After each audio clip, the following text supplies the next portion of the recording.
Hey, welcome everybody back in the Elephant's Corner. Ellis the Elephant here. Let's get this day started. Beautiful Wednesday in November in Dallas, Texas. I'm joined by Dmytro Sosnovyk. And looking forward to talking to him about who's he with, his journey. He's from Ukraine, came over, has been basically killing it for SPRO. And looking forward to just finding out more about him and the things he's doing. So let's hop over to him. What up, man? How you doing? Hey, I'm doing good. Yeah. You're coming from Austin, huh? Yep, correct. Nice. And then the drive was fine? Well, it's usual. It's 35 interstate, right? So Yeah. it's usual. Yeah. It's a nightmare, dude. They're building a speed trail or a speed rail Oh wow. from Houston to Dallas. Why they're not going to Dallas, Austin, and then Austin to Houston, I have no idea. Well, it's a relatively direct and straight road, right? Yeah. But I'm not sure if I can say so that it's usual for me. It's been only kind of 14 months for me in the U.S., right? Nice. But I can probably say usual because I spent a lot of time just driving, Right. Dallas, Austin, Dallas. What so you came here, you went directly to Austin? Or Yeah. Is that where you started? Yeah, so coming here and choosing actually the spot where you want to be is probably one of the most difficult things. I agree. And especially for the newcomers, especially for the guys who are coming like not knowing anything, probably just the cliche things, Nah. from a So team. like, I mean, yeah, like did you come and tour cities before you came, or this was just like you jumped into it and were like you just Googled search these cities? So there's a story how it was for me, and there's a story how it usually happens for the Ukrainians, Eastern Okay. Europeans. I just group that probably. So for a lot of Ukrainians, they tend to go where they think there's plenty of Ukrainians, Okay. and there's like a places saturated, like New Jersey, for example. There's a big community. Okay. There's Chicago. There's California. Here and there. I wouldn't say a specific city. And Texas, there's a lot of people here in Houston and in Austin. Okay. Not so much in Dallas. I have no idea why. Why Dallas is probably like least picked by Ukrainians. I don't know. Yeah. And for me, it was straight to Austin because, I tend to approach things statistically, and I tend to process a lot of data in terms of what's the cost of living, what's the rent definitely. cost, and all that stuff, right? And the biggest value for me was for me coming here in Austin was specific thing, not only from the perspective of Texas being on the surge of economical development, and It's again, gonna blow up. I mean, Austin already blew up. yep, exactly. Yeah. So, and again, probably people here know that from the first hand, from the kind of a first experience, they know it a lot better. I could only rely on the Google information, statistical things, Okay, yep. things that people say not living there. So it's just a big portion of my information. But there's also, for the company that I'm a part of, it's a historically and actually an accident that there's a bigger amount of customers that we have here. Okay. One of the biggest, actually. Good So, accident. yeah. So Austin was like, it's my top 3 pick probably, but it became first as soon as I get to analyze how many clients we have here, how many opportunities we have here, and how big of an IT scene. So Okay. that's why it was an obvious choice. Definitely. So we met originally at Consensus in Austin. So I assume you just went to that conference because you were in Austin already. It's probably a good opportunity with all the growth that's going on in like the Web3 environment with IT and all that. Are you because I was under the understanding that like you were just into crypto and like that's why you were there. But the more like I dove in, it was like kind of like you knew about crypto, y'all messed with it, but you weren't like there for it.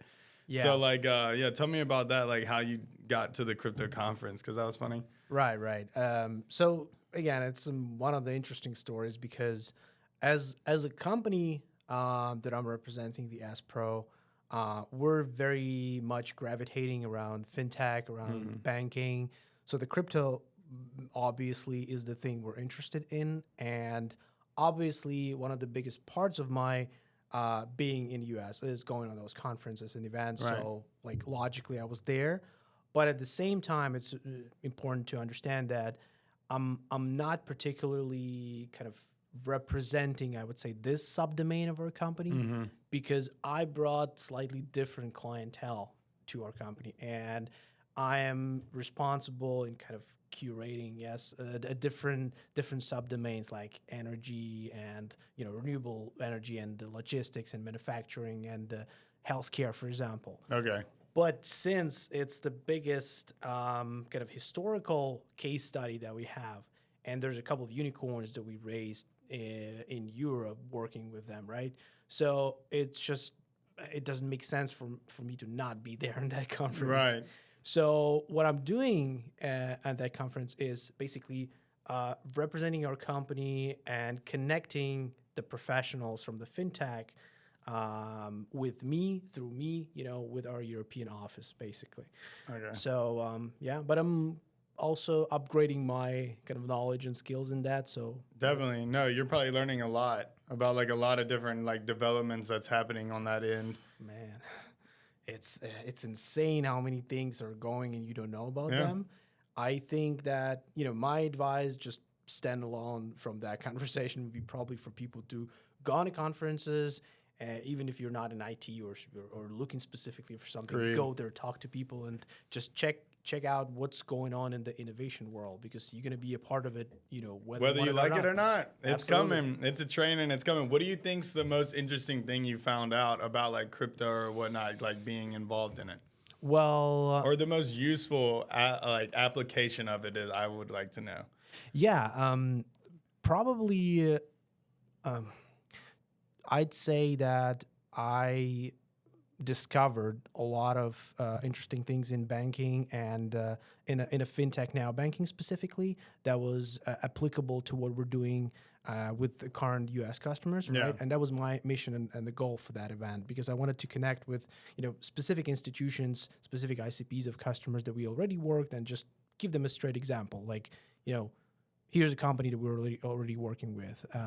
We can do the same for you guys, and so on and so on. But I expected more of a crypto incline there, and it wasn't the case for some reason. Yeah. I mean, it's like a lot of the things were just forgotten, and not to mention that there's been like a 50% out of the people on that event comparative to the previous event. So Dude. that's just the half of people, basically. Yeah. No. It was my first event, and I learned a lot. I'd never been to a crypto like conference.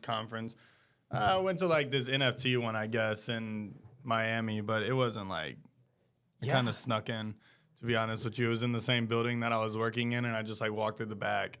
How many times did you hear the word NFT on that event? Oh man, dude, it was all about NFTs. So I mean, everybody was talking about it. NFT, but this was 2021. This is back whenever it was the NFT bull run. Like this is the peak of it. This was where, yeah, I mean, people were printing. And on that consensus 2024, because I'm asking, how many times did you hear At that the word? consensus. Yeah. Oh, probably at the gaming areas. Quite a lot less, right? Oh, never really. Yeah. That's what I'm talking. That we expected from the consensus having this previous events and experiences. And what I by the way do for the events is I'm checking out the recordings of the previous years, to see what was the experience. Because the sales guys on the events, they would probably tell you that there's going to be a record amount of people this time, but I never believe them, actually. So you go and you check the YouTube, you check the recording, to see yourself how many people were there, what kind of programs. There's plenty of material like that on YouTube. So I checked the consensus. There were a lot more people, and there were a lot more crypto incline in the previous year. Now it's like, probably not the time that was the agenda of this one. By the way, I know that 2025 consensus can be in Hong Kong, I guess. Yeah, I'm getting the emails about it. February 18th, I believe is what they said. I will not be going, but that'd be fun. And what I think is on this particular event, they're gonna research this interest to the whole crypto and Web3, and kind of taking into consideration what's going on with the Bitcoin right now. Yeah, let's go. BTC's up, people. I told you to buy it at 15. You didn't listen. It's okay. It's okay. I got enough Bitcoin from my friends that were too stubborn to buy, but they'll just have to buy it at a higher price. I'll cut them a deal, but they're still gonna have to pay for their mistakes. I had this cool graph in LinkedIn the other day when there's a majority of people are saying that there's no point of buying it because it's not like $1 anymore. Then they're saying there's no point in buying because it's not 10K anymore, then 50K, 100K. So, whenever it's going to be $1 million per Bitcoin, they're going to say like, there's no point in buying because it's $1 million. Yep. They're going to be like, nah, I can't chance this. I was at a spa the other day, and they got this place called the World Spring Spa. If you and your partner ever come out here, and I highly suggest it. It's very relaxing. It's like waters from all over the world, Asia, Europe, South America, all that. Very cool stuff. But there was this guy just like trashing crypto because he bought Doge last cycle at the top and lost money. And he's like trashing crypto because like he lost money. And I'm like, well, dude, you're looking at it in a 2-year time frame. Right. Instead of looking at it at the 10-year time frame where it's only up and to the right. So all you had to do was just hold it. Exactly. Doge is, I think it's at 40.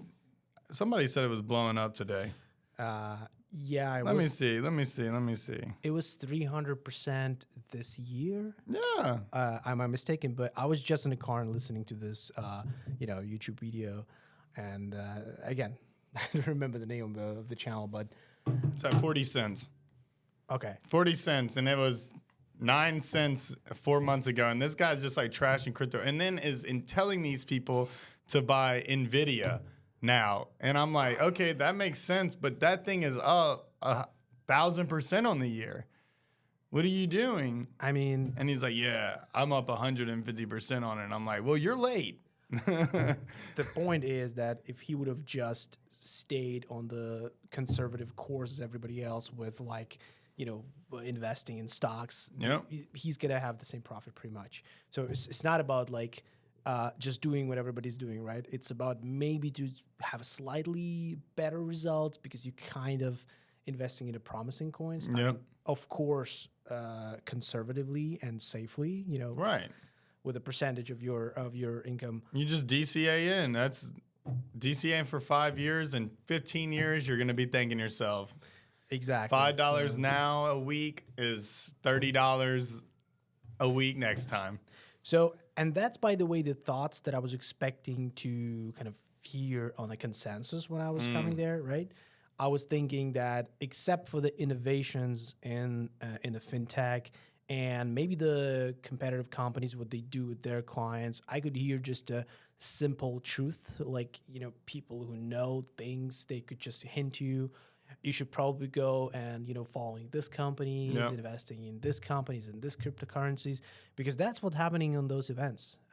You go in a thematic conference, you speak to the biggest people there in a simple conversation with them and asking them, listen, guys, what could you advise for the next couple of years? What's going to be happening? And they're very open with their answers. Oh yeah, it's crazy. Like I literally at consensus, honestly, if I would have bought everything that I taught somebody, that I talked to somebody about, that had a bunch of passion, I would be up probably 20 times my portfolio than what I did now. Dude, the alpha that comes out of those conferences, the people that you talk to that you would never talk to, the side events are great. Yep. They got too many side events though. Everybody get together and start doing side events. I'm not gonna go to your nacho bar over the people that are serving sushi and steak. Okay, that's not gonna happen. Your nacho bar's out.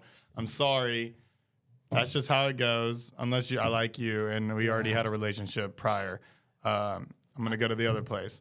I usually don't like most of the happy hours that are happening. In People get too drunk. Yeah, and well, that's not a bad thing in a specific situation. But Yeah. what I don't like is that a lot of those happy hours are pretty much the same. The script behind them is the same, and people are just trying to gather people after the hours when they're exhausted. They had multiple conversations, and here's your champagne or whatever wine. Just go ahead and keep talking, right? I can tell what was the greatest thing I've encountered in terms of the happy hours. It was in SaaStr event in San Francisco. Okay. It was September, I guess. And this is more like a SaaS themed event, basically. There's plenty of companies that are just sharing their success or failures, how to learn from that and all that stuff. And they had a pretty cool poker tournament inside of the event. And everybody was like around it, and like the pit was in the middle types. Okay, that's cool. Yeah, and I think it's great because they just put the whole casino inside of the event, and it started at the end of one of the days. Basically, ended up they started it in the middle of it and continued up until late evening. That makes sense. And it's not about, of course, the sort of winnings or stuff. It's just you're on a table, you're losing in one table or whatever, you go on another table and you speak to the whole 8 people on the table. That is so perfect. That's a good idea. Yeah, and I talked more during that tournament and networked more than the whole 3 days of event just wandering around the event. Well, yeah, because you had it was like everybody was forced to sit there. Yep. And whenever you're walking around an event and you want to start a conversation with somebody, but it's like they're talking to somebody, you'll be like, all right, I'll be back later. Then, it's not like, you got to have that perfect synergy happen to be able to have the conversation.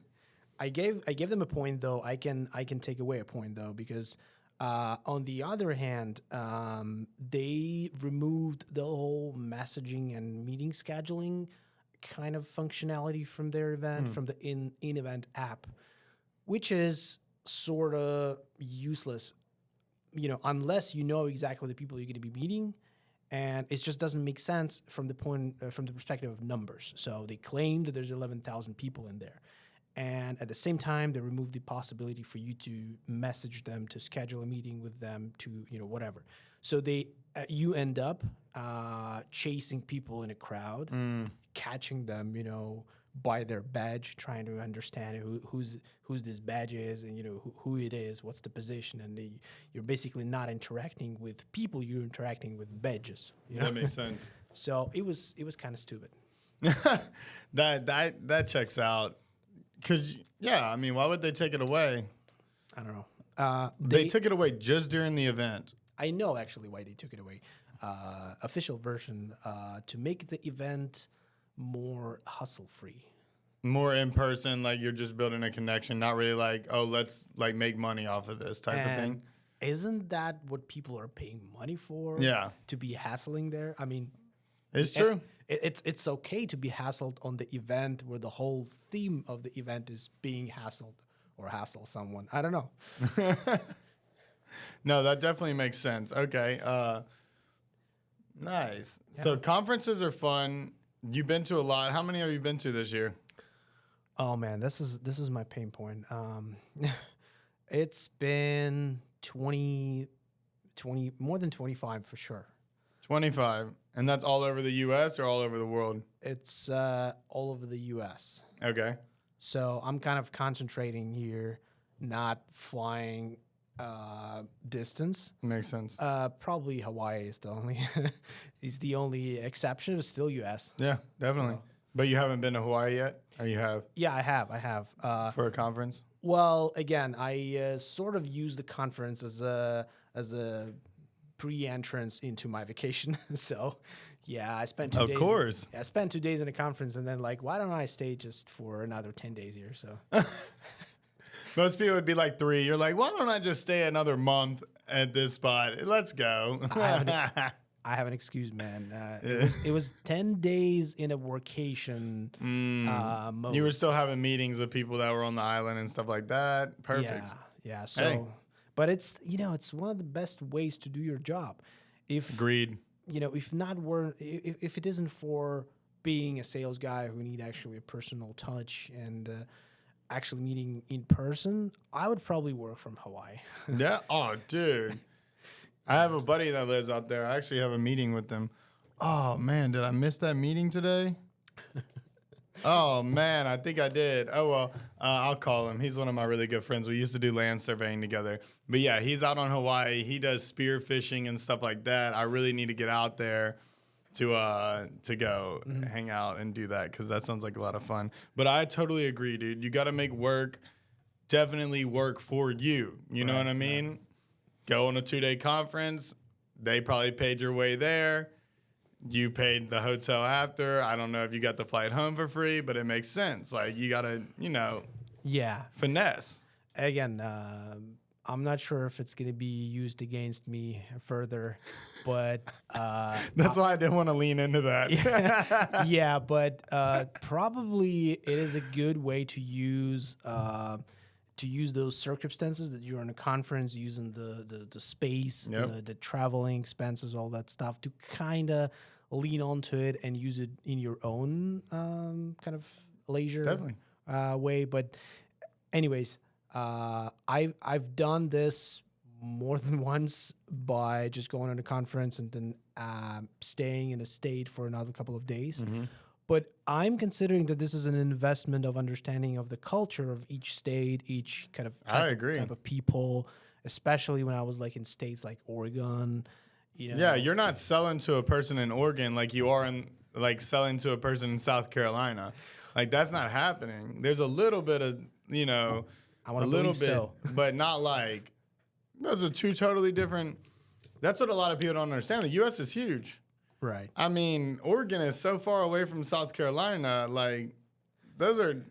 You have no idea how huge, because for the guys who never lived in Europe, it's like I'm spending 8 hours to drive to a Big Bend. And they can't understand that. Like, yeah, it's like the Canyon Park. Big Bend National Park. Yeah. Beautiful place. Check it out, people. Yeah, 8 hours you're driving there. And... in Europe, you're probably going to cross like 6 countries in 8 hours or something like that. Right. So and that's just Texas. Yeah, it's separate countries, separate languages, completely different people, scenery. It's insane. Yeah. So, and here, this is why I like US, because you can drive here days and days and days. You're still in the same country, but you see all types of ecosystems in front of you, like deserts, mountains, it's so wild. Jungles, whatever. You have everything. It's everything, yeah. I mean, South Louisiana, around where I'm from, and New Mexico are 2 totally different places, And they're really not that far apart. I mean, they're pretty far apart because Texas is just massive. But I drove to New Orleans, so... Did you like it? Yeah. It's a good culture down there, huh? Yeah, at some point, again, just to display my ignorance probably about the whole U.S. scenery, we were driving this I don't even know it's an interstate or any other type of road, but you're driving in the middle of lake or Pontchartrain, or swamp or something, and I was thinking that it's actually like a hurricane or something happened there. That's why we're driving, and it turned out it's just a usual thing. You're just driving like 70 or 80 miles in the middle of nowhere, and the water is like beneath you, everything that you have. It's like below sea level. Yeah, and I was like, why there's like a tree, the top peaks of the tree in the water. Cypress trees. Yeah, was They're that called like, knees. Right. So, and I was like telling to my wife, is it like a hurricane here happened or something? People maybe need help. Maybe you need to check there's cars in there, people, houses. And yeah, we actually Googled because there's no way stopping on that spot. No. We're driving and Googling like, it's okay. It's normal. We're not driving into a war zone or anything right now where a hurricane just came through and flooded the city. Exactly. It will flood the city, though. They haven't fixed their pumps in so long. So, I mean, New Orleans is sinking. Like, every year it sinks like, a smidgen, but it sinks still. Right. One day it'll just be underwater. And we tend to, again, that's probably the type of impression, our impressions about like every spot that we're in the US, but we're trying to watch any sort of documentaries about this place when we're in there. So for the New Orleans, we were watching this kind of flooding documentaries. One of the, I don't remember the year it happened, relatively recently, right? Yeah. When the people were gathering in the stadiums and Oh, that was Katrina. yeah. So that was like 2003, maybe 2004, somewhere around there. So 20 years, right? Yeah, so they I mean they got brought here to Dallas, Houston, Baton Rouge, and then Georgia is where like the people got basically not even evacuated. They got they got placed in these places. Like they've loaded them up in buses, brought them to Dallas, and were like, They didn't come "Here back. you go." They didn't come back to. They didn't come back. I mean, most of those people don't have the funds to just like pay to move their life back. They just lost everything. And then like, if you didn't have papers and stuff like that proving that you were a New Orleans resident, that kind of got iffy. They didn't allow people back for that. Yeah, It was a nightmare, dude.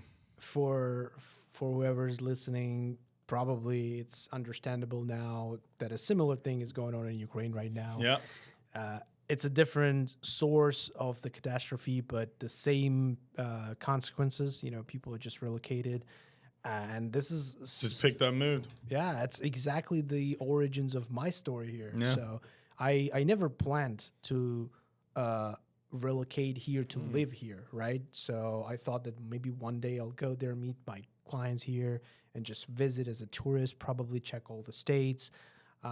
There's a lot of cool stuff that happened because of it, but the reason me being here is not so kind of funny, right? And not so, I'm not happy about it. Yeah. I would have been a lot more happier if I just got here as a tourist, just visiting the country and getting back. And then, you wouldn't have stayed here, you don't think? I would definitely consider it. Coming here for permanently, yeah. Yeah. You know what? My major in university was English, linguistics, and because you speak English very well. Like, yeah. y'all aren't taught like English and stuff in school, right? No. Yeah, that's what I thought. Okay. So it was the English that I have is the university basis. I've graduated have a master's in English literature and linguistics and all that stuff, and I was supposed to teach children. So, and I actually worked in a school for a year. So I taught children English, but again, it's probably the story for another podcast. It is so honestly depressing. Yeah. At some point. From there, another angle, it's kind of rewarding because you understand you're helping people with this skill. You giving them the opportunity to internationalize themselves and kind of go beyond Ukraine afterwards and use that. But most of the times, if you take the reality of being a teacher in Ukraine, it's mostly depressing. Honestly, that's why I very quickly shifted the whole career. Yeah, you're like, all right, this was my calling, but now that I'm seeing it from the inside, this isn't really like what I want to be doing. Exactly. That's a lot of people romanticize a lot the type of profession they may have in future, right? Yeah. Especially when it considers like teaching and some sort of academic incline, all of that. People are thinking that I'm going to be this guy and a scientist doing this. And well, you can do that, but most of the professors that I worked with, like they were teaching me in a university, what I know about them is that they have a lot of loans and they have not a lot of money in Ukraine, and they're still paying for their kind of academic achievements that they had to get loans for and all that stuff. Yeah, dude. As good as college is kind of a scam now. Just on the fact that how much they charge in retrospect to like how much you make coming out. Because like you're always going to be in a hole until you get to like that more prestigious stage in life and you're actually making more money. Very few people like come out of college making enough to pay off their student loans and, like be okay. Yeah. Do you want to know how much did I pay for my education? Yeah. How much is it in Ukraine? So just so people have this sense of shock, maybe, right? Give it to us. So I paid probably $1,000 for my education. $1,000 total Yeah. for 4 years. Yeah. I'll explain why. Even 5. $1,000 people for 4 years of college education. Look Even at that. 5, It's even possible. That's crazy. So Holy shit. I'll explain it to you because I was given a chance that a lot of people actually given, but you need to kind of comply with a certain regulations and you need to be in that specific list, promising your country that you would repay back by working on those schools that nobody wants to work in, all that stuff. Okay, cool. So that's how I ended up in the school first, and it was a very, you would probably call it like this rural type of schools. It's like a public rural school. But it's not a big city school like New York gymnasium or something. Right. It's in the middle of nowhere. Like Yeah, it's just like imagine some whatever, little hole that has like 70 students. yeah, I mean, Type. by the way, that's the very, very exact number. It was like 72 students, right? Yeah. So, and this is like 11 grades. We have 11 grades type of school. Okay. You know, year 1 till year 11, those are classes, right? So, and, you know. Oh, yeah, year 1. Yeah. That's so, like how old? Like, that's like our kindergarten here? not exactly. So, year 1, you're 6-year-old Oh. in school. Before 6, So that's like first grade, I think? Yeah. Okay, that makes sense. So yeah, we again, this is because of the different wording. We call it class even in Ukrainian language, but it's a grade actually. Yeah.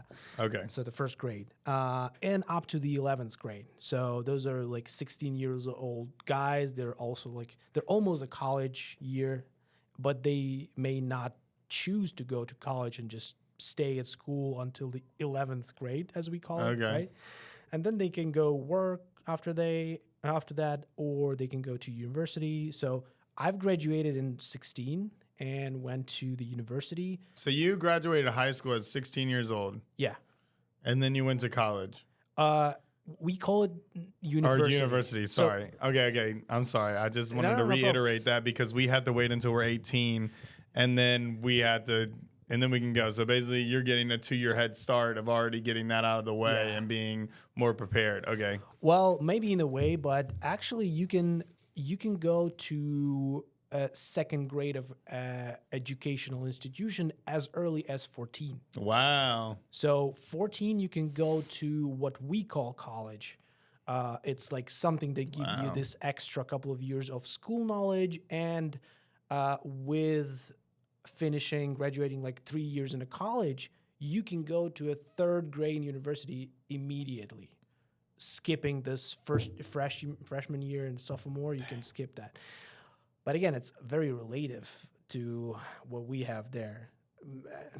As a matter of fact, you're not skipping anything because if you would just go in 16 in university, you would spend 5 years there anyways. 5 years. Okay. Yeah. So 4 years bachelor and then masters, or we actually. Does everybody get a master's pretty much in the Ukraine, or do people go for 4 years and they're like, all right, this is enough? Man, this is the biggest problem because me with my diploma here, you know, I can show off, you know, saying that I'm a master's because nobody cares. It's Not a single person. yeah, and nobody cares even in Ukraine. I have friends that have 3 degrees, 4 degrees, because you can get after the first one, you can get them like every year. Oh. You know, no As problem. your master type. Yeah, Okay. so you have a master's, you can go for a kind of adjacent specialty and get that master's, and then adjacent specialty for that master's, and then you have 3 of the masters of the same class. You can go for a, I don't know, MBA or whatever. You can get that one. And since it's so cost efficient, you can do that. Like, it's not like, oh, I want to go get my master's. I'm about to have to take out a $10,000 loan to pay for school. Exactly, but Okay. the point when it starts equalizing is when you understand that the financial situation in Ukraine is kind of, you know, the financial levels are a lot lesser. So what you would spend probably here for all of that, which is hundreds and hundreds of thousands of dollars, right? It's going to be relatively the same in Ukraine for ordinary family. Okay. So, and they would probably spend they would spend if you're gonna pay every year, because I didn't pay. I just give you $1,000 because I only paid for the 5th year. That was my deal with my government, right? Okay. If I would pay every year, I would probably pay $6,000. Okay. Okay, I see. So and still $6,000. So it's like $1,000 a year. Yeah, average family. You guys are measuring things in the yearly salaries, right? Nobody's doing that in Ukraine. No. But They do like just hourly work and then. we're not looking that far, you know. Oh. No, I'm I joking. feel that. I'm joking. So well, and there was a reason for that, to not look that far. You see, now you see, guys. Yeah. So what we have is probably average monthly income for a person is probably $800 if you take the currency exchange, right? Before the war, it was like 1,500. Oh, wow. So 1,500 is probably it's still 1,500 again, but there's a lot of processes going on. I'm not gonna go and dive deep in there. So now you probably have like 40,000. Our currency is probably going to be like $900 is what we have. So you can calculate the average yearly salary. It's That is not a lot. It's before taxes. So How much is your tax rate there? the taxation system is slightly more forgiving, I would say. Okay. Well, the tax is probably going to be under 20%. Oh. But that depends a lot. The more you get, the more you pay. That's Makes sense. standard thing. Yeah. So probably the household income for the family in Ukraine is probably like $10K per year is going to be for a father. Maybe then $7K would be for a wife, and then I don't know, maybe kids even earn something. I don't know. You can have a That's crazy. Yeah. Nobody's living off of $7K in America. And there's a lot of generational things like They probably already, houses, they probably have their living. house and all that. Yeah, so and it's a lot easier to buy a house in Ukraine. Not right now, but before that. Mm-hmm. And there's a lot of things that are easier for you as a people who has several generations in Ukraine. So therefore, it's kind of all of that compensating. So it's equalizing in a way that you're paying a lot less for the education, but you're earning a lot less, right? And that's why there's a big corruption in Ukraine, because imagine that there's people that can get millions or even billions out of corruption, US dollars. With that type of living in Ukraine, you can buy cities. Are you saying that the Ukrainian government was getting sent billions of dollars by the US government? Is that what you're claiming right now? No. They were. Like they said, I cannot confirm nor deny these allegations. Yeah. So again, it was a big part of this post-Soviet type of government structure. Yeah. A lot of corruption. This is going on right now in Russia a lot. It's just blossoming right now.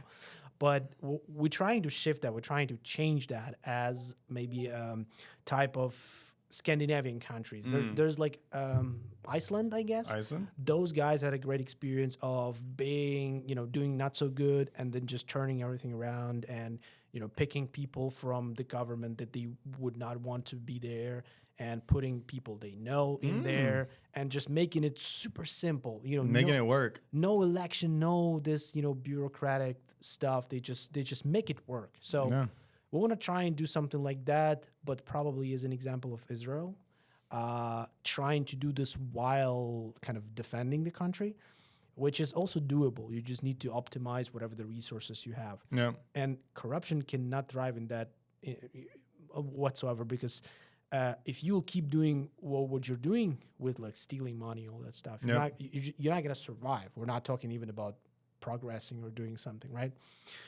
So therefore, what we're doing right now is trying to eradicate it on a different levels, and that impacting a lot of the areas in the country.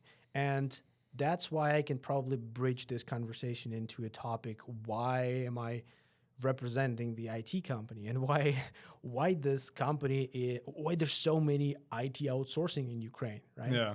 So all that situations with a low cost of living, with the low prices, low sort of I don't know, co-workings and all that stuff, all that stimulated the appearance of a good conditions for the IT specialist to earn a lot, earn sometimes U.S. salaries. There's plenty of Ukrainians who are working for U.S. companies, getting your 100K or 200K salary and living in Ukraine. Dude, so they're killing it. Imagine that you can buy a car every month. Wow. just so you know. Of course, it's not going to be like a super pooper car. I don't know. Hey, look, yeah. I mean, you're buying a car. Yeah, it don't matter. So yeah, and all this, including the good geographical positioning, and the fact that it's one of the biggest countries in Europe, and the population, and the sort of price quality ratio. So whatever you're earning versus wherever you're spending, that all created this situation when people wanted to live in Ukraine and work for elsewhere companies, like mostly U.S., of course, right? And that stimulated and made the universities, companies, different sorts of corporations, internships, everything to turn around their attention to bringing up new generation of developers, engineers, invest everything they have into academies that are focusing on one thing, like computer science, AI, everything. And that just boomed into having the biggest surge of kind of engineers flowing into Ukraine, and even kind of just people. At some point, the universities were not hiring enough. Let's say it's not hiring, probably just bringing enough students for other specialties. Okay, yeah. I remember my experience, and I was like, I was in the line. It's standard thing for Ukraine. Whenever there's kind of a government institution, there's a line. A queue. A queue in a street. You're just standing there. Because Y'all are queued up everywhere. Y'all love the queue in Europe. Exactly. They love a good queue. People need to queue up on the street whenever they're walking down the street. This is one of my pet peeves. Yeah. Whenever somebody's walking down the street, it's a group of people, right? And they're like 5 in a row. Yep. Walking down the sidewalk. And it's like, queue up, bro. Like, you're pushing me into the street. And y'all don't split up. You want a good joke? Yeah. You can make that in any McDonald's or whatever restaurant. You can just stand in front of a toilet, and pretending there's it's occupied. And there's like, you'll have 20 people behind you Line up. in 5 minutes just lining up there. But probably with the temper type in US, it's not gonna last long because they would start asking questions. But the Europeans, they're super kind of introverted, probably, so they're gonna stand there like 100 people. Yeah, for long, and then they'll probably apologize. To you. Yeah. For messing with them. They're gonna be like, "Oh, my bad. I'm sorry for standing in this line." Yeah, and then you could just turn around at some point and just walk away, and the person next to you would just go in. It has never happened, it was destined to be like that. So that's hilarious. I don't know if that's true, but I assume. So yeah, and just getting back to that conversation, I remember me being in line to the university, applying my documents for my faculty, and there were like lines of 200 people, 300 people a day. So people were waking up early, like 4 a.m. to stand there. So maybe when the commission is opening up and 8 a.m., they could get in faster. That's crazy. Relatively, yeah, but they're still spending minimum 4 hours because they're coming like 4 a.m., right? Yeah. So, but for the computer science, at some points in some years, it was not my year already. I was graduated by that time, but there were line like of thousands of people, thousands. Everybody wanted to go there. They were hiring professors, teachers, new blood, fresh blood for that. University were spending a lot of money, investing a lot of money of opening up this new computer classes, digitalize boards, all of that. Yeah. And they turned, especially Kiev as a capital, they turned it into like a real megapolis. You know, it was like there's plenty of co-workings. Everything is digitalized. Everything is censored, and it happened very fast. So Yeah. because there was a huge income from that, you know, started flowing into Ukraine, and some of the companies turned very quickly into like 10,000 employees, like 20,000 employees, companies out of like That's so 200. much work. Yeah. And well, now we're kind of in that period when we're trying to get back up and restore all of that. Many companies, they just had to relocate people same way we did, right? Okay, that makes sense. And for me in that story, it was like, well, we did pretty good. We had offices, you know, there's a huge type of offices we rented out. It was not expensive. You can Nice. I don't know, how much do you think would the office space for 150 people would cost in Dallas? Downtown or outside? Probably downtown. We've been in the very center of Kiev. So this one that I'm in right now, fire marshal wise, I can have 8 people in here. 8 people. Okay. And this is around 800 Okay. a month. They have a place on the top floor, or no, I think it's like the 17th floor or something like that. And it is like the whole space is rented out. I'm pretty sure it's like 10,000 a month, maybe a little bit more. So, like, it's a lot to rent out space, but nobody's doing it here anymore. Like this place is 18 floors. It's 50% vacant, and they own the property outright. This company, they own like 100 properties around Dallas, so they don't care. They're just like, we'll sit on it. Our tenants are paying for the insurance and all the other bills right now. We'll just wait. Huh. Well, that is exemplary for some of the other areas as well, like not renting out enough apartments, you know. And I know there's a plenty of things like that in California. And the only buzzword that I've kind of put in my mind within this 14 months is historical rise of the cost of living in the U.S. and buying a house. Yep. Everybody's asking me as if I lived here 30 years, not like 14 months. Like, are you owning a house? Are you planning on buying a house? And I'm like, I have no idea if it's this lifetime or next lifetime I'll be able to buy a house here. I'm not going for a house. I'm just gonna get a really nice apartment. Really, yeah. Like, I'm okay with not having a yard. You know, they'll take care of the pool and all that. To the point that more and more people are actually considering not buying a house as they don't see any particular sense. No value. Well, yeah, there's this old point that you probably could just pay the rent, not in your rent, but in your mortgage, right? And just kind of buying out your own possession and asset in future, right? But for what? I mean, you're going to keep paying for years and years for that. You're just paying a bank. You don't own it for 30 years. But technically, you don't own the house. Yeah, and then you suddenly own it, and you suddenly have all those issues and problems with it, renovations and whatever insurance. AC unit goes out, $20,000 right there. And this is a guy speaking that have no idea what's the cornerstones on that. And like, you know, whatever the other things I don't know about owning a house is just on the surface stuff. Yeah.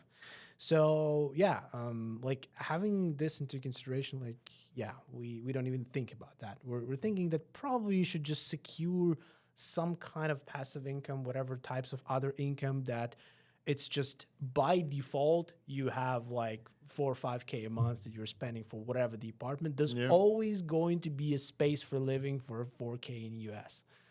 Always. I don't know what should happen when you don't have it. If there's not a space in the in the UK or in the US? Yeah, dude, they better have it way lower than 4K. Well, I'm just saying it's like because that's crazy. Yeah, it's true. It's true. I mean, that's like really high for Dallas. Like, you're getting a really nice place in Dallas for 4K. Now Austin's different because they charge. Well, is Austin more expensive than Dallas? How much is a 2-bedroom in Austin, you think? Downtown, probably going to be 2,500. They're probably the same then. But Downtown, it's about 25 to 3K. It's not everywhere. So there's some kind of a high rise as well that would probably charge you 35. Yeah, those new ones, which are beautiful, by the way. Yeah. Beautiful stuff. And I like, by the way, it's just a small step out from the conversation. I like how in Texas specifically they build those residences in high rises specifically for people not to get out of it anytime. So they just build your lifetime around you, life sort of activities around. Do you mean like having a gym, having all this? Yeah. Yeah. So, and it is probably, I'm kind of explaining it for myself that it's because of the heat. In a summer, probably, if you live in downtown, what the hell would you do elsewhere, except for your good, well-conditioned apartment, right? So I don't even know. Y'all don't have AC in the Ukraine, huh? Yeah. They do? Well, we're not that, Well, I know some places in Europe don't have AC, man. Actually, yeah. You have So a point I was there. just wondering if point there. Ukraine was roped into that, but y'all are the ones with the tech guys who sit inside all day. So they were like, bro, we're bringing AC here, dude. I ain't sitting in the heat no more. Man, we're very progressive right now. You have no idea how many Starlinks are in Ukraine right now. Nice. So every apartment has a generator right now. Every apartment has a Starlink right now. Really? Yeah, almost every. They have their own generators built in? A lot of them, let's put it like this, not every house, of course, but Like the apartment complexes. most of the complexes, most of the, government institutions, of course, but most of the co-workings, even in the capital, they have generators, they have Starlinks, they have extra kind of how do you call it, like a defense basements, all that. They started to build buildings right now with the reinforced basements. So now you can get very relatively quickly to the basement, and even if the building is destroyed completely, you have a high chances to of surviving it. So that's exactly that's the example of what Israel does. That's example. Well, that's example of every country that is in the situation like that. So right. That's what we've been doing. So speaking of Starlink, so what is your opinion on so I think that he's executing very well of bringing internet and things like that to the world. And I think that it would have taken the governments of the world a really, really long time to achieve basically what Starlink has achieved. What's your opinion on that? A government trying to lead a, massive rollout of free internet, basically. It's very hard to tell. Over a private company. I have a very controversial opinion about the company and a service and the owner of the company. Yeah. So as probably a lot of people here in the audience as well, as a type of service, if to just get apart from the owner of the company, I would say that this is a very cool thing. Whatever the technology that is shaping a new reality around people and making things that seem unreal before that basically a part of terraforming, because we're building a whole new layer of connection around the planet. Yeah, I think all of that is cool, and it's one of the corner, like a stepping stone towards bigger technologies, better technologies, like I don't know, extra planetary whatever, interplanetary traveling and all that stuff. So I think that that's definitely better. I'm not sure how it's gonna. You need to analyze how it's gonna reflect on the economy or the telecommunication giants. How they're gonna react on that if they suddenly don't have that service they can sell, right? Yeah. Oh yeah. No, that's gonna be. Well, I actually sell internet and telecommunication and DirecTV. Shout out DirecTV. They sponsored the Elephant's Corner. Reach out to me, ELE Social Marketing. If you have any DirecTV needs or internet needs, I will help you out. I have about 5 contracts with these companies and can sell you whatever's in your area. Sorry, good plug. But no, yeah, dude, it's going to wreck them. I mean, it's going to wreck them. And then you know what else is going to wreck them? The Bitcoin network. What do you mean? So I had a podcast with Polycarp Nakamoto. He's a guy who's in Web 5. Basically, what they're doing is that they're building an internet on top of the Bitcoin network. And you can run little nodes just off of a little solar panel, and it'll give you a 200-mile radius of basically like a shared network that everybody that is in that network can hop on, store music, store photos, communicate through text message, things like that. I never heard of it, actually. Go watch the podcast. It's my first Elephant's Corner. I should. Subscribe to ELE Studios on YouTube. Watch and share all of our podcasts. This one's going to be on it as well. I should have been better prepared, man. You're good, bro. You're good. In terms of, doing my homework and getting some cool stuff and cool moments from your previous podcast. But, I'll compensate it. No, you're good. You're good. Okay, we've been at this for like 55 minutes now. It's gone quick. Let's talk a little bit about SPRO and what you're doing and how you're trying to change the landscape a little bit. Right. So I've been a part of SPRO for like 7 years almost. Nice. It's going to be soon 7 years.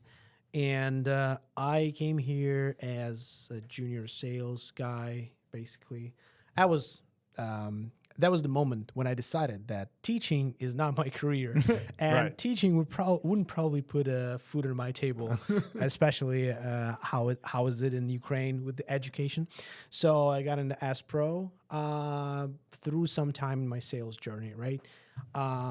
What I liked first about the company is that the person that meets you first in the company when you get in the interview or something, I tend to remember and like specific people who interviewing me and whether or not I believe in the cause and idea that they represent. Nice. And the current CBDO of this company back then, he was the head of sales who was hiring me in the SPRO. He was representing very clearly and defined very, very transparently what they're trying to do with the company, what kind of customers they serve. And I really bought it, the whole thing. We didn't have that stupid test of, sell me a pen or whatever. Yeah. All those sales tricks that, a lot of the interviews you were going through, they ask you for that or whatever. We didn't have that, but we had a very great conversation with him. So I joined SPRO. SPRO is a 10 years innovation partner for businesses all over the world, basically. To put it in more details, so we augment teams and the engineering teams into companies and helping them to scale their innovation game, like a software development game. Right. It all originated from a lot of the businesses in Ukraine, and the previous whole bunch of conversations was kind of to bring that point as well, that it's one of the widely spread kind of type of activities that you do in Ukraine. It's the most economically making sense business in Ukraine, right? Yeah. So there's a lot of companies who wanted to innovate, right? The company started actually like 10 years ago with the guys who were back then in the university that I was also a freshman. But at the same time, they were in my university. I didn't know them. They were already like a senior years, and they started this as a garage business, basically. Oh, cool. They had four guys with the laptops. They had their first the first project actually they had was from Austin. So nice. Yeah. It all brings it back to Austin. Yeah, it was Nice. it is a food tech delivery, guys. TSO Chinese delivery. Oh, I'm pretty sure they're going to be very, very soon here in Dallas. it's good. They're very good. This is a type of business that they do delivery as many other businesses, but they do it in a way that you're ordering things, you check out the box they put the food in, and it's so kind of sophisticated. The materials are kind of expensive. Very And cool. you feel like you're getting you're not getting the delivery, you're getting the Higher quality. you're getting the food from a restaurant that you didn't finish, something Yeah. like that, you know? So Right, they're right, put okay. it- They put it in an expensive container and all that stuff. And there's a lot of details to it. So, they were one of our first customers there.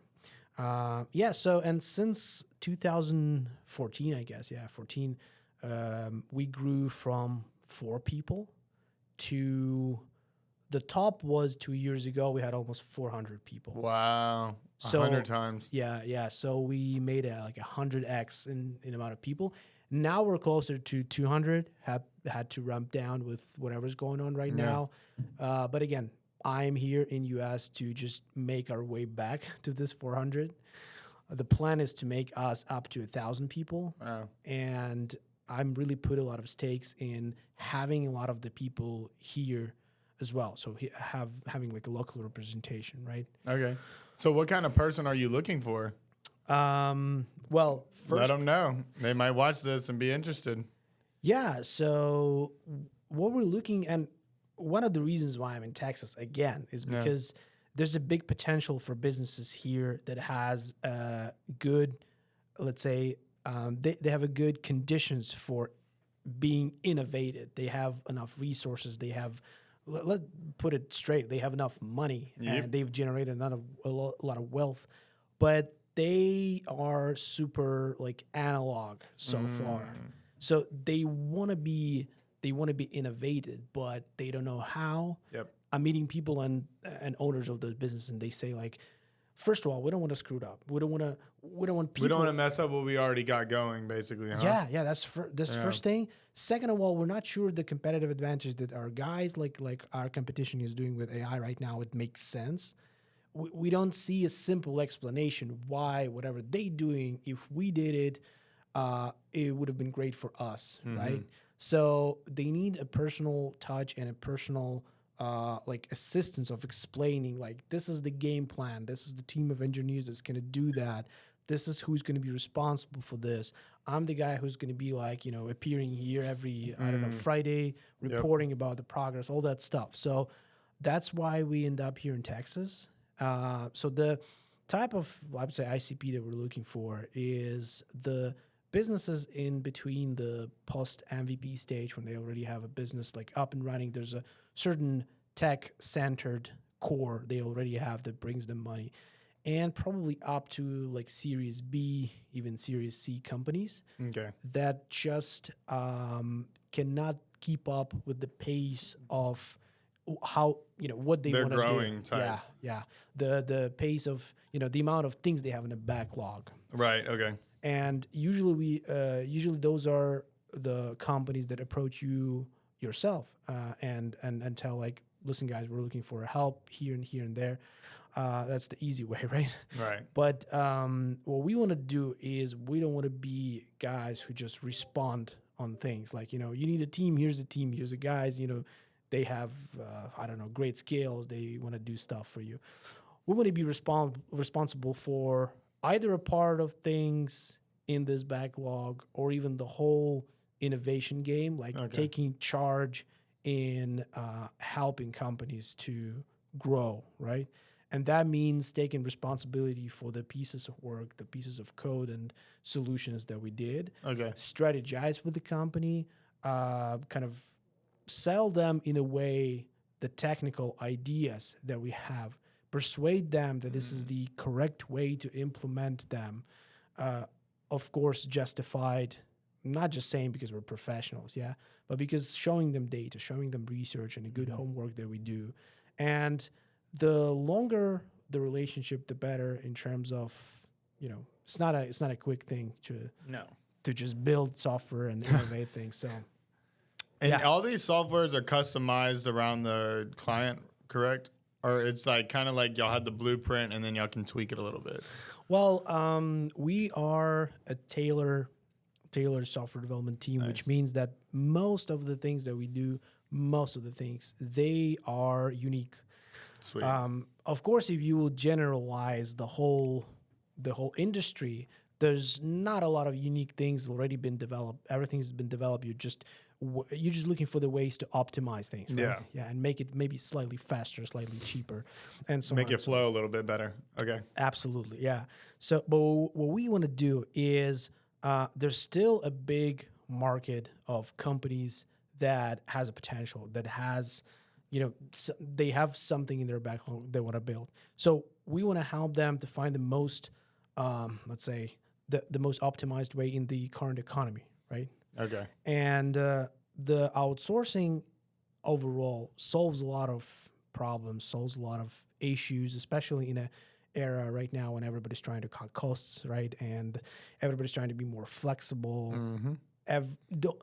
Not everybody wants to have this wind up departments of engineers that, keeping huge salaries and not doing a lot of things. Not doing, yep. Yeah, so everybody is looking for a way how you can do the same things, but maybe slightly cheaper, and adopting the the modern technologies, AI, automation, streamlining, because it concerns everything. So developers are doing a lot of AI autopiloting right now. Sales guys, like managerial stuff, they do a lot of AI outreaching, prospect, whatever.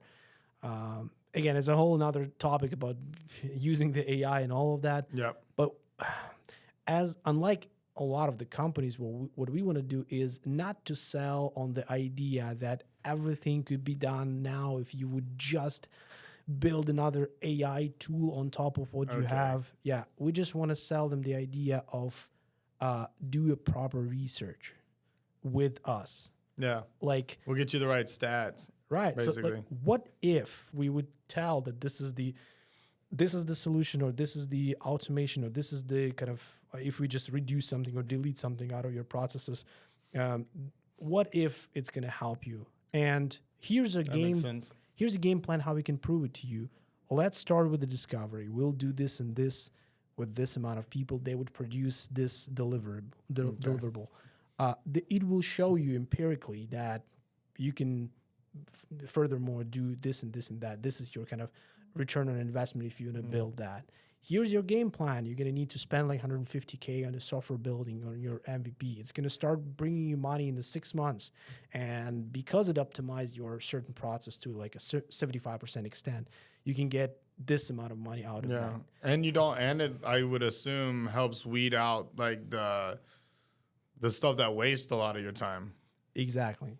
So like people might put like 2 hours in, but it was always a waste of time instead of like putting that 2 hours into the.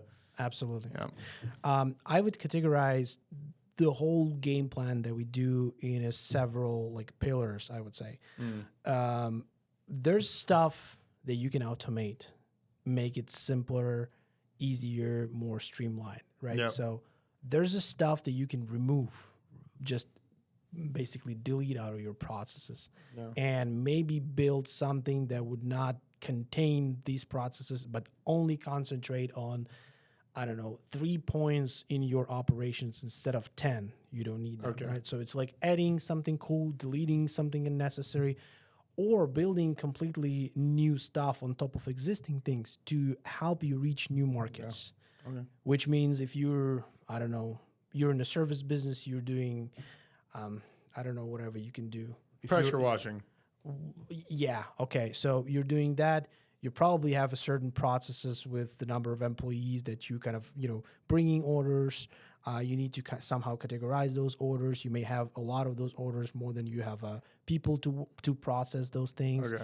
You may want to build things that's going to streamline your ordering process, or you may have a lot of the Excel sheets, whatever you use to kind of know how much people paid you, how much of the processes you just did within this one order, and maybe you want to have a better statistic at the end of the month, quarter, year, and you don't have that. So you want to probably remove all this Excel sheets and do something simpler with that. Instead, like, you can also think that when there's like a pressure washing, maybe I could do whatever commercial cleaning, something like that, right? But I need a slightly different processes for that one. And with this one, as soon as I have 100 orders, for example, I need to streamline that too, but it's a different interface. It's a different admin panel that I need to build and stuff like that. So it is subjective. You need to educate every business what they need and what they don't need. But if we see that there's potential, we always give like this number-based offer, right? Yeah. To show them that now your operation cycle is this, number of employees is this is your revenue. But what if with the same amount of people you could do, I don't know, better 2 times, 3 times? Yeah. Because you're going to get not 3 orders per day, but 9 orders per day by streamlining that. And this is, in order to do that, you need to build a software that costs, I don't know, $100,000, right? Yeah. Honestly, for some businesses, it doesn't make sense. You need to also admit that. And I have a couple of cleaning businesses as well in Austin, by the way. And I met the owner. We sit in a restaurant. We kind of turn the whole offer around a couple of times, look at it from a different angles. And if you're like lower than $1 million revenue in a year, for example, and you're trying to build a software that is with all the kind of requirements and wantings and whatever, it's going to cost you like $500K. Maybe it doesn't make sense at this point. You need to grow your business a little bit. Definitely. Yeah. So we're going to be the advocates of saying, do not build it. Not yet. Wait until. Yeah. Do not do this. Let's build that. It's a smaller thing. Sometimes we would tell, do not build it at all. Honestly, whatever you're trying to do, won't work. It's doable with just a simple WordPress website. Okay. Like we do not do stuff like a WordPress building or something, but we have a lot of partners. So, we don't have that attitude when we need to sell whatever the innovation, no matter how useless it is for the customer, right? So want to make sure that if it doesn't help, we're just going to advise you a better solution. Sometimes we do researches for the companies that provide ready solutions, and we just direct our customer there, even though I know I'm losing my sale, but it's okay. It's all about later on down the road too. It's not all about like a sell loss today might be 5 sales gained in the future. Exactly. Just by you not being pushy and pressy. And that was my client in Oregon that I was talking about. Yeah. Every time I'm giving a theoretical speech, there's always a case. It's always about somebody. Yeah, there's always a case behind it. This was a marina management business in Oregon, and those guys, what they're doing is they're renting out spaces for boats. Basically, they have several marinas. They have 800 slips or something like that, or spots. How do you call them? I'm not even sure. Where you put the boats, basically. And boat slips. That's perfect. That's exactly what they're called here. Our boat dock, Yeah, I may question words I'm saying because it's not my native language. Yeah, no, you're good. That was perfect. Yeah, and so they have this business, and it's surprisingly well kind of up and running. I'm saying surprisingly because to my research and understanding, I wouldn't expect that business to be on that level of revenue. Actually, they're doing pretty good. Probably again, my not knowing of the domain of renting it out in Oregon. Probably it's a good region for having a yacht or boat. And they had the same problem. Is that whatever the system right now that can help them with managing the whole field of those slips, the whole process that they have with checking the boats, registering the boats, getting the documentation, like driving. You probably need a driver license for the boat as well. So all those checkings now, then having this order and putting it to different departments. So bottom line, they don't have a market solution for a marina business. Okay. So, and they utilized the real estate software for that. They found a provider who they paid extra to tweak it for, instead of... Yeah, because a boat slip could basically be adjusted to be an apartment listing, in other words. It could. But to the extent to a certain extent, right? So, and most of those ready software, that's exactly why they build that software, because they don't want to change it. They want to sell it to the similar type of companies, right? So they paid a lot of money to that, for the subscription of that business, and they wanted to jump off it because, again, it was expensive, and it was to the point that they already had some money to actually build their own software, right? So after the analysis that we had, we go through different types of offers. We go through different functionalities that they want. Especially, we went through a manual and custom processes that they need in that system, right? And we came to the point that still the type of software they need, with all the peculiarities and special discounts and special treatment of the customer, it was super customized, and it would probably been a lot. Well, our estimation was close to a $400K for the system, and it's a year of development. So instead, I've suggested like a 10K package research stage. We spent a month. We found them a partner that actually has a solution for marine. They had a full marina software. Nice. They had a great integrated payments. So we optimized their commission on the payments that they had, even though the whole story is not our business to begin with. Yeah. We do not do usually a type of research as our main business. We just wanted to help, and we found a way how we can utilize our business analysts and data researchers. Yeah, so I asked them personally, like, can we tweak whatever we do to make it happen for the customer? Yeah. And we didn't get a big development project. Instead of our standard, I would say 200 to a 400K check, we get 10K. Yep. But we had a satisfied customer, and I'll be back. Yeah, and I have a spot in Oregon I can go to. Right. So in reference, and have like that, your neighbor Joe already used us, or we helped him out. Exactly. Type. Yeah, that's very important. Oh, well, do you have anything you want to plug, like socials or anything like that, for people to get in touch with SPRO? The best way to find you is LinkedIn. I guess, the LinkedIn would be the best. You can go on the SPRO website. It's going to be s/pro.io. It's very easy to get me there on the website, and whatever you're gonna do, you're still gonna pop up in my funnel. So nice. So you can call anyone. It's gonna be me who's gonna be picking up. Right there. You go. Well, if you call SPRO, you're gonna get Dmytro. Yep. All right. Absolutely. Well, dude, I really appreciate it. It's been a lot of fun learning about you, your story, SPRO, a lot of other things. We'll have to have you back on in a little bit whenever you find time, because I know you're a busy dude. This guy drives from Dallas to Austin like 3 times a day sometimes. This is insane. But, he's a grinder. He's got to get it done. Yeah. I mean, that's the type of culture I know I'm submerging myself into. I knew it's going to happen in the U.S., and that's why you asked me in the beginning of the conversation, would I relocate here for good? Right. I probably would. Just because I felt living in Ukraine that the U.S. mentality is somehow closer to me. Mm-hmm. I don't know how to explain that. Got that drive. I don't know how to explain it. I never lived here. Dude, there's a phenomena. You should Google it. When you have like the feeling. Yeah. Exactly. When you have a feeling that you belong somewhere you never been, right? Yeah. You never experienced the culture. I don't know. I kind of had that feeling about Japan. Exactly. Like I need to go over there and experience that. Yeah.